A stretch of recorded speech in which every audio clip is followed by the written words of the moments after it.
Give them a shot to do what?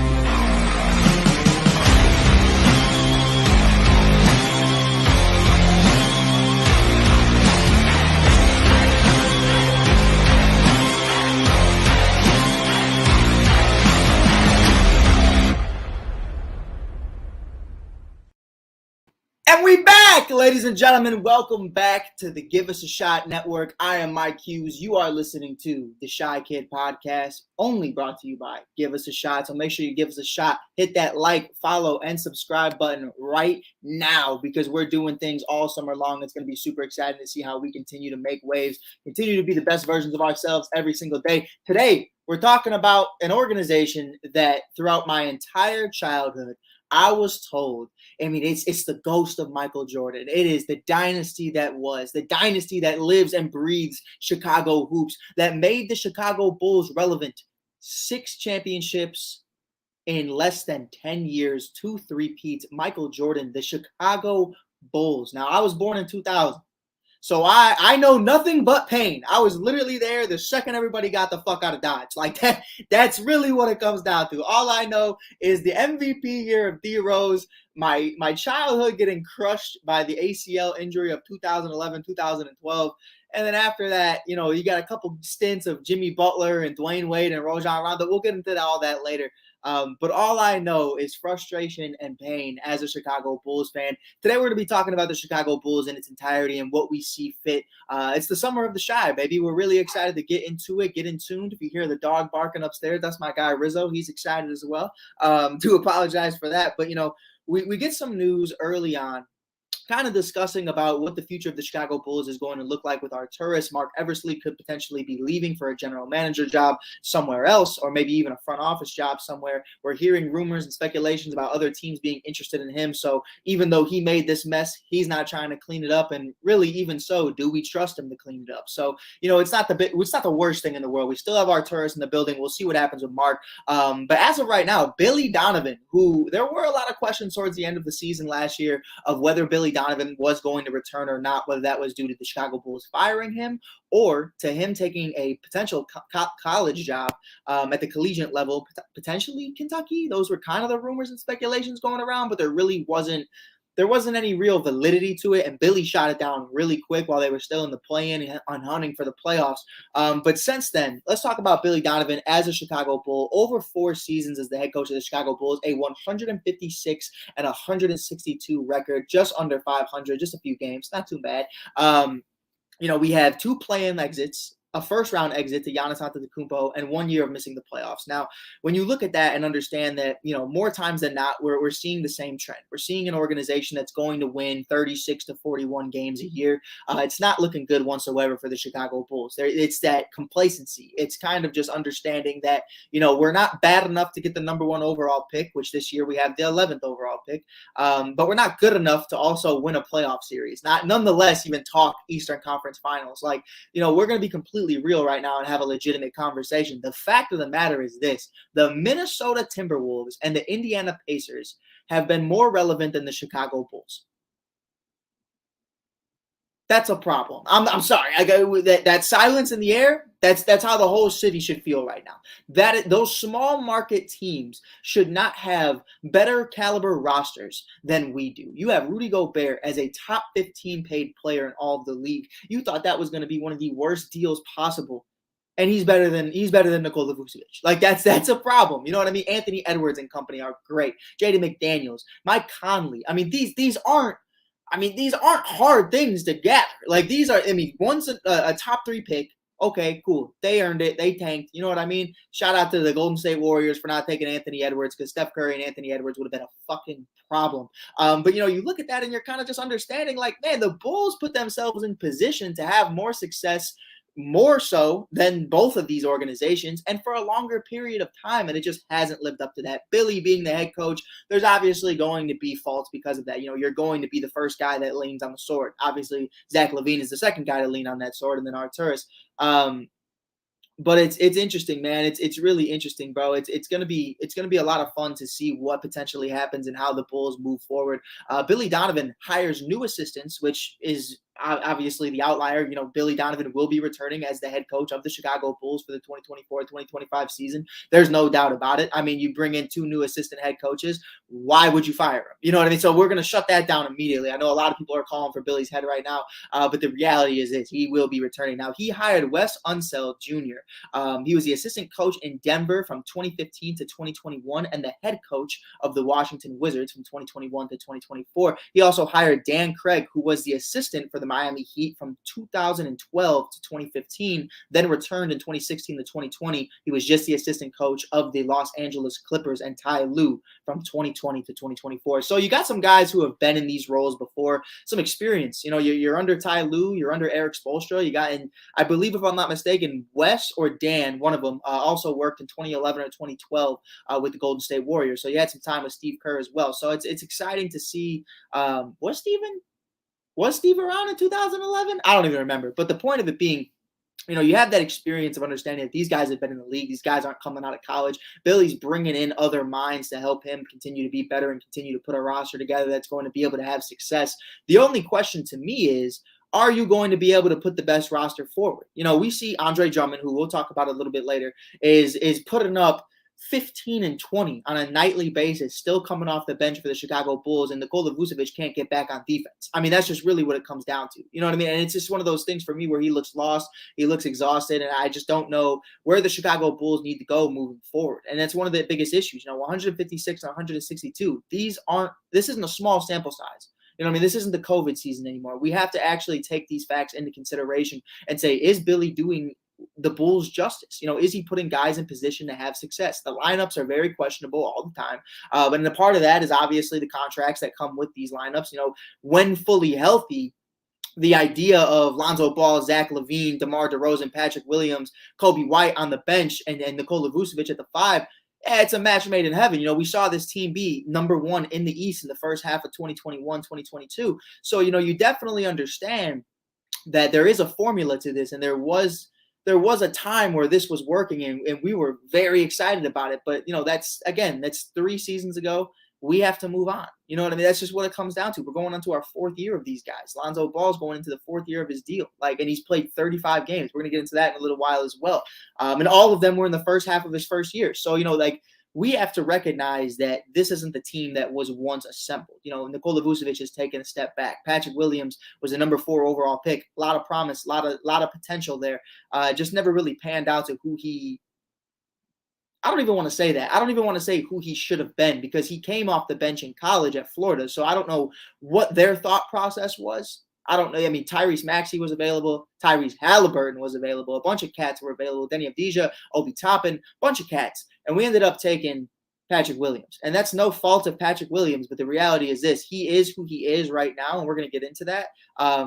And you can't be mad at him about it. That's just period. That's just what it is. But for the Chicago Bulls, man, I think with Billy Donovan, I have a lot of questions. And my big question is this. I think a lot of people would agree. Billy's great in offenses that have a true point guard. Now, that's the majority of the league. You know what I mean? You see the big difference from the 2022 Minnesota Timberwolves with D'Angelo Russell as point guard, and then Mike Conley coming in with Anthony Edwards and company. I mean, it's a huge difference. It's light years ahead when you have somebody who understands the game and can really just complete the tempo of what kind of offense you want to run. So I'm excited to see what Billy continues to do as Lonzo Ball gets back. But the reality of the situation is this: if he can't get back, what can Billy really provide for this Bulls team that's going to be any different from what we've seen the last 3 seasons? I don't think there's anything, and we're going to get into Zach and everything.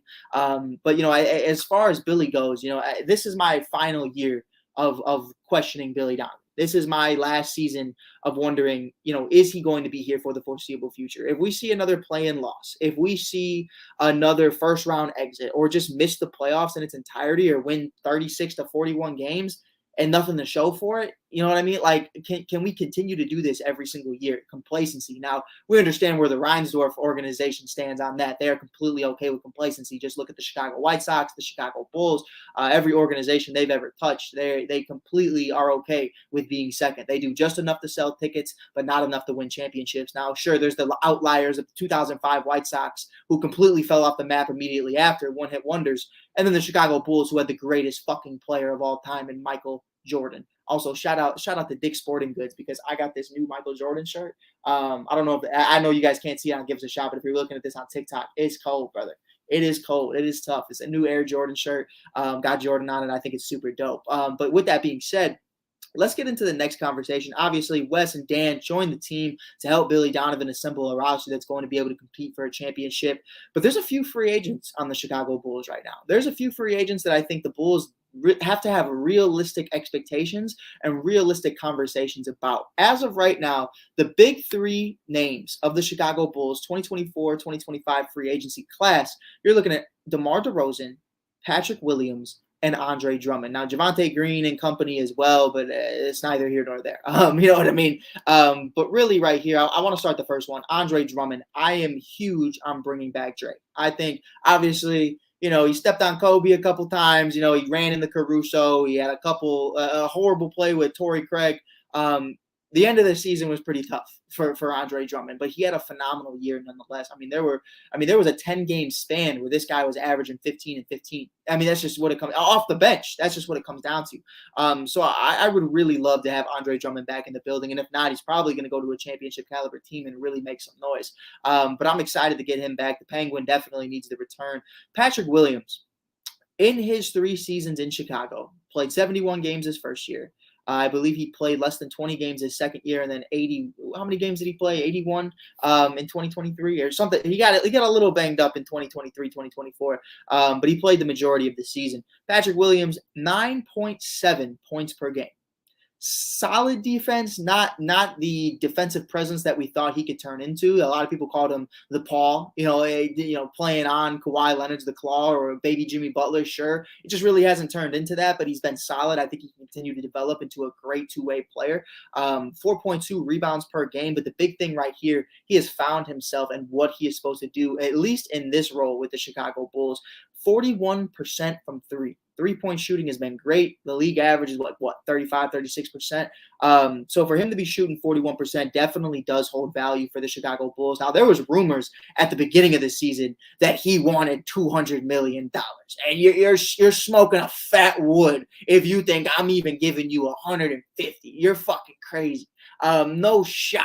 No shot. We Give Us a Shot as the network, but no shot you are getting over $200 million for 9.7 points per game. I don't care. You came off the bench in college. This isn't but it's not like a Zion Williamson situation where we know who you can be if you're fully healthy. You're an all-star. You're an MVP level talent when you're healthy. The best ability is availability. Neither of you are really available, but when he's one of the best players in the league. When you are 9.7 points per game.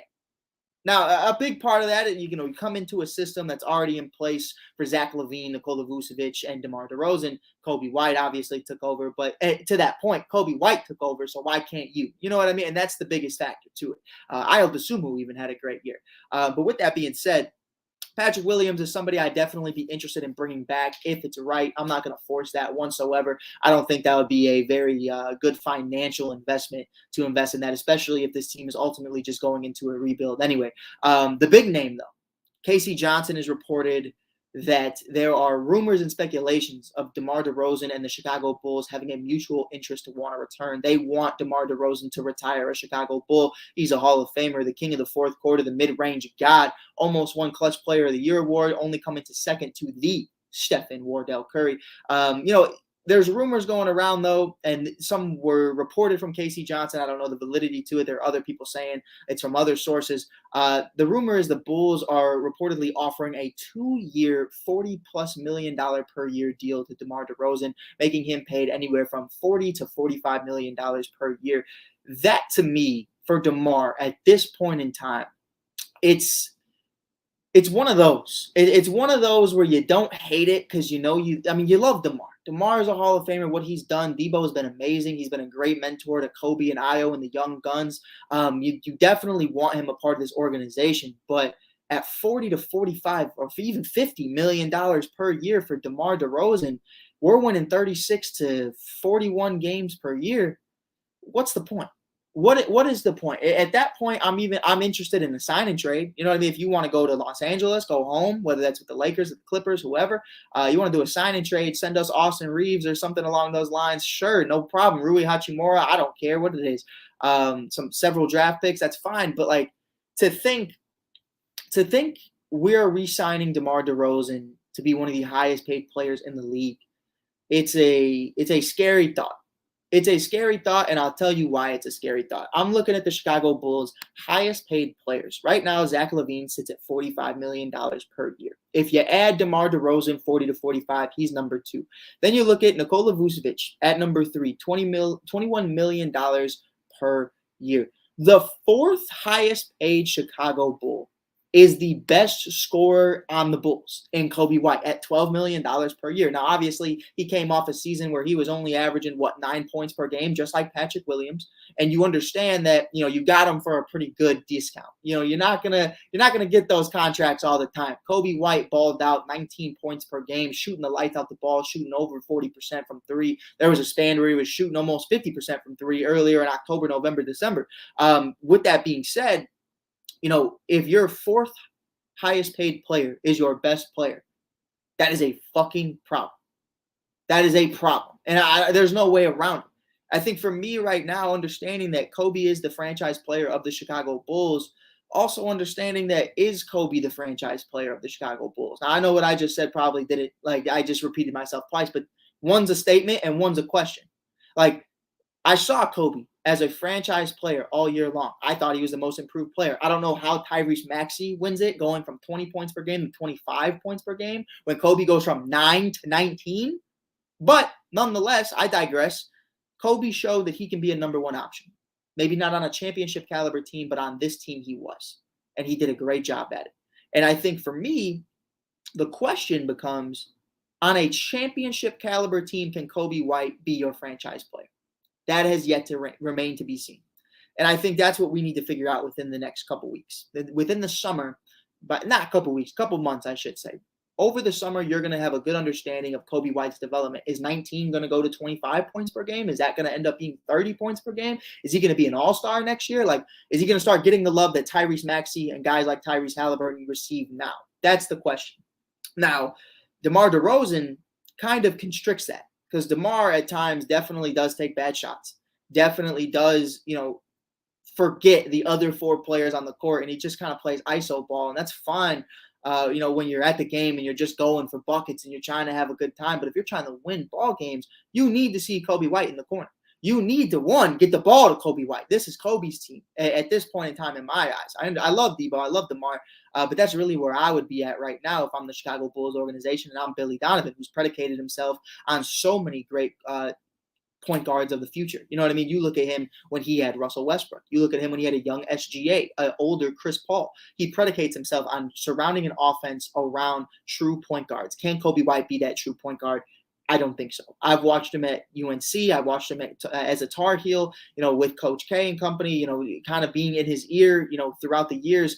It's interesting to see Coby make this development. I think he's a 2-guard for sure. I think Ayo's done a great job at the point guard position, but it's going to be interesting to see what happens with a guy like Ayo Dosunmu and Lonzo Ball. Now, DeMar DeRozan, like we talked about, is definitely somebody that I want to continue to break down and continue to say, is he going to be what's best for this Bulls organization moving forward? As of right now, as of today, I think you have to bring back DeMar. And it's a tricky situation when you talk about the sign-in trades. If the deal is right and you can get young talent for the future and maybe even draft capital, by all means, go for it. But if it's not there, it's not there. Just ride out with DeMar and do what you got to do, because this team without DeMar DeRozan, butt cheeks. I mean, there's no way around it. You know what I mean? Like, it would be very bad. I mean, it's already not a great team. You take out DeMar, one of the best players on the team, and it's going to be very bad, very fast. So DeMar DeRozan getting $40 million per year this offseason definitely is a bullet you might have to bite, just because this organization doesn't have anything better going on. And that leads us to our next conversation. Lonzo Ball. Where are we with Lonzo Ball right now? Lonzo Ball, according to Lonzo Ball, is at 70%.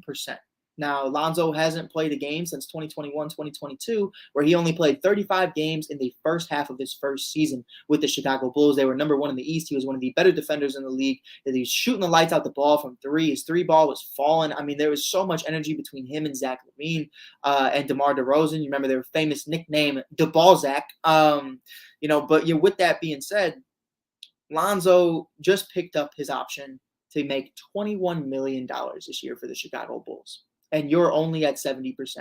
You have missed almost 3 years. At some point, you got to understand that it might just be wraps. I don't want to wish the worst for him. I hope Lonzo Ball comes back and gets to play another game at the United Center, dunking a basketball. We've seen him dunking at practices. We've seen him just doing great workouts. He's looking solid. His movement, his overall athleticism still looks a little, I don't want to say this in a rude way, but he kind of looks like a baby deer running for the first time. If you watch him, it's kind of like he's got fresh legs. He's trying to get his legs back to who they used to be, the athletic prime of an everyday NBA player, or a professional athlete at any level, compared to my legs. I got noodle legs. It's just what it is. But I think it's going to be interesting to see what happens with DeMar or Lonzo moving forward. Is Lonzo even going to play this year? Somebody was in my comments earlier today and said, yo, who's starting at point guard for the Bulls next year? And if you were to tell me 2 years ago that it wouldn't be Lonzo Ball, I would have said you're crazy. But the hometown kid, Ayo Dosumu's been great. Kobe White's been great. If Lonzo looks like a shell of himself, you can't start him every single night. That's just what it comes down to. Now, great defense off the bench between him and Caruso. You also have Caruso, who, shout out to Alex Caruso, just named second team all defense. We're going to get into that in a little bit because I must not know ball. I have no idea. The first team all defense, there wasn't a single guard in there. We're going to get into that. That's wild. Didn't know that's how it worked. But nonetheless, Lonzo coming back this season, hopefully, we hope he comes back to who he used to be. But I really have no idea, brother. I really have no idea. I really don't know what to make of it. It's unfortunate. If you could package Lonzo Ball and young talent to just get him out of here, I completely understand. But it's also the last year of his deal. So, we know long term it's not going to be an issue. And I really question if Lonzo Ball is ever going to get another NBA contract. We have to see him on the floor. If he comes back on the floor, I'm sure somebody will give him a minor league league minimum somewhere. But I don't know, man. It's definitely a tough one. So as far as free agents go, I would like to bring back Andre Drummond. I just don't think he would return with the Chicago Bulls. I think he's ready to compete. I think he's done enough throughout the 2023-2024 season for a legitimate contender to want to take a look at him. Patrick Williams, I'm not going to sit here and shit on him because I understand the leap Kobe White took this season. I would like to bring back Pat as long as it's not a $200 million deal. If it's something close to what Kobe White is currently making, $12 million per, I have no problem with that whatsoever. And DeMar DeRozan making $40 to $45 million per year on what's presumed to be a 2 to 3 year deal. You might just have to do it. Or if you want to go into a full-blown rebuild, you let him walk. But you still got Nikola Vucevic locked up for a couple years. You got a disgruntled Zach Lavine. You might just have to run it back one more time. And that's the unfortunate circumstance of the Chicago Bulls currently. With that being said, let's get into the man of the hour, Zach Lavine. Zach Lavine, through PR issues, through injuries, through disgruntlement and just not wanting to be on the floor with Billy Donovan throughout the 2023-2024 season, turned into a season-ending knee surgery. Nothing too serious. Or was it a foot or a knee? I believe it was a foot, if I'm not mistaken. Sorry if I don't remember that. I really don't give a never mind. It just comes down to it, man. It's Zach, bro. Zach requested a trade and then had a season-ending injury, so I just stopped paying attention. I didn't care. But we understand Zach probably still hasn't changed that idea, still hasn't changed that conversation about wanting to leave the Chicago Bulls organization. To me, the trade market is very underwhelming right now.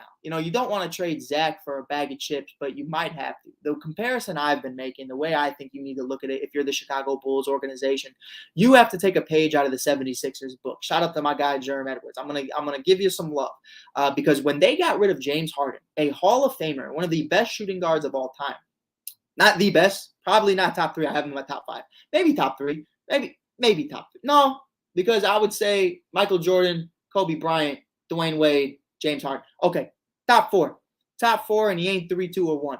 But James Harden gets traded for a bunch of expiring deals, and that's really my big thing right now. Really understanding and having a real conversation about what Zach Lavine wants, what the Chicago Bulls can get, and who wants Zach Lavine. Because Zach Lavine could want to be a Laker. That's completely okay. But do the Lakers want Zach Lavine, and are they willing to trade for him? He's going to be making $45+ million this upcoming season, close to 46, basically 46, and then a contract that leads up to over $50 million by the end of it in just a few years. So I don't know. I don't know what the state of Zach Lavine is. I think you definitely have to go the route of the 76ers, trading him to the Los Angeles Clippers, that being James Harden, for expiring deals, understanding that these guys are going to free up a max contract slot going into next summer. If you could get that off before this summer, that's beautiful. But obviously you can't because deals are already over.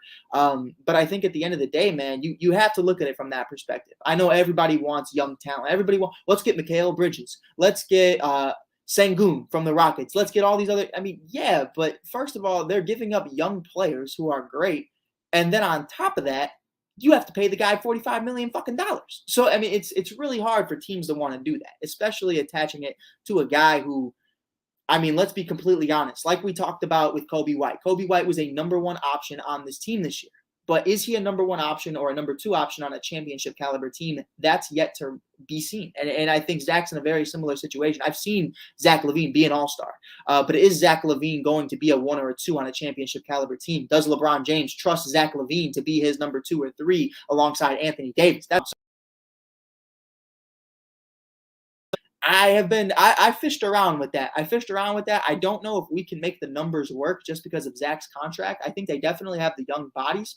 I just don't think we have they have the financials to be able to move somebody like that.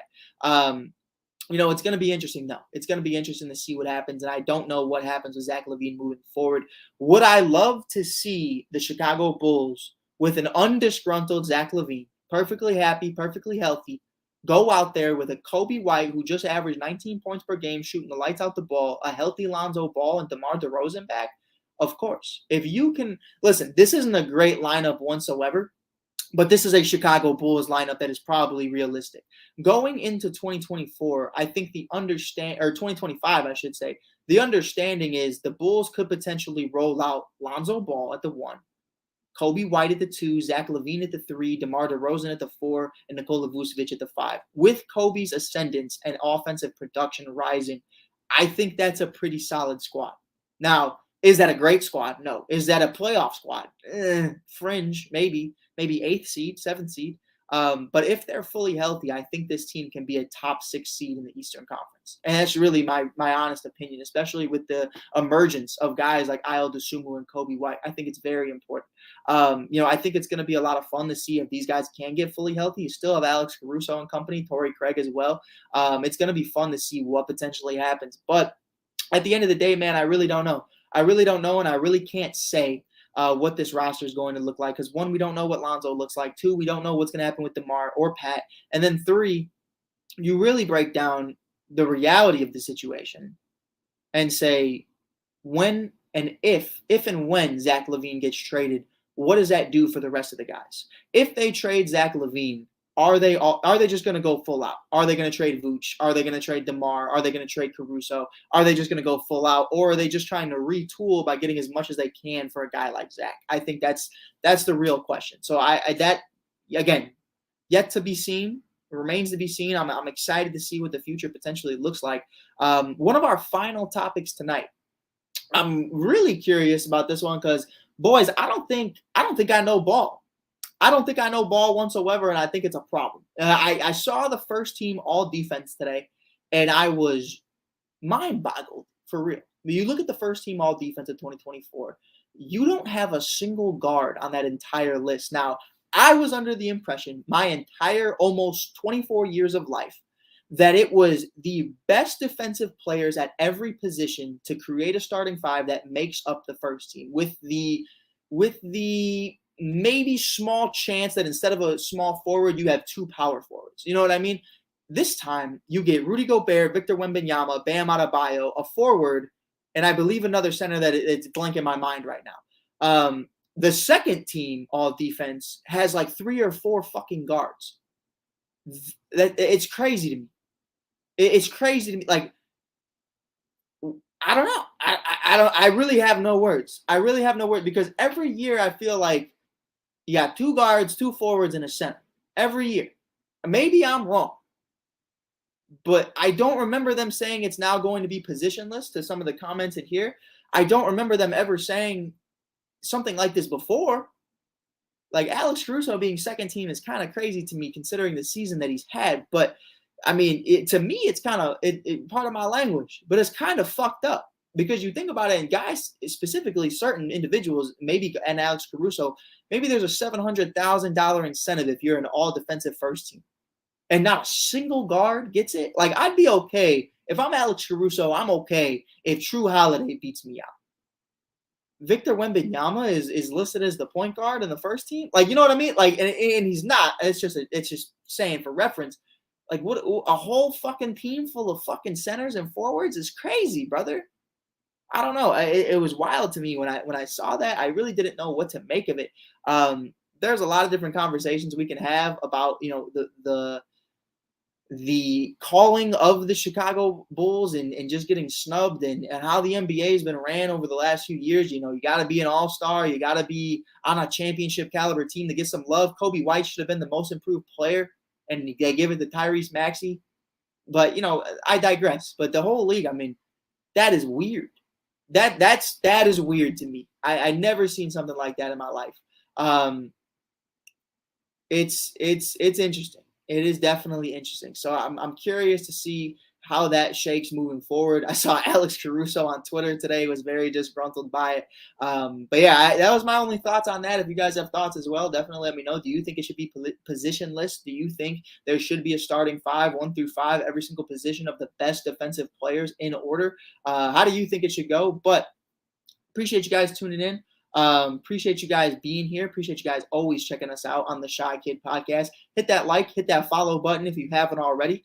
Definitely check us out on Give Us a Shot Network. Give us a like, give us a follow. You can check out the link in the bio. We're creating content all the time from Protect Our Queens, stuff about sports. Mike Powers and Corey doing their thing, and so many other amazing talents. You can also check out myself, Mike Hughes, aka the Shy Kid, only on Give Us a Shot Network. Appreciate you guys for being here. Appreciate you guys tuning in. We'll be back later tomorrow talking more Chicago Sky basketball. We'll be talking about Angel Reese's absolute domination thus far in the first 2 games in Dallas. Marina Mabrey, Diamond DeShields and company doing their thing.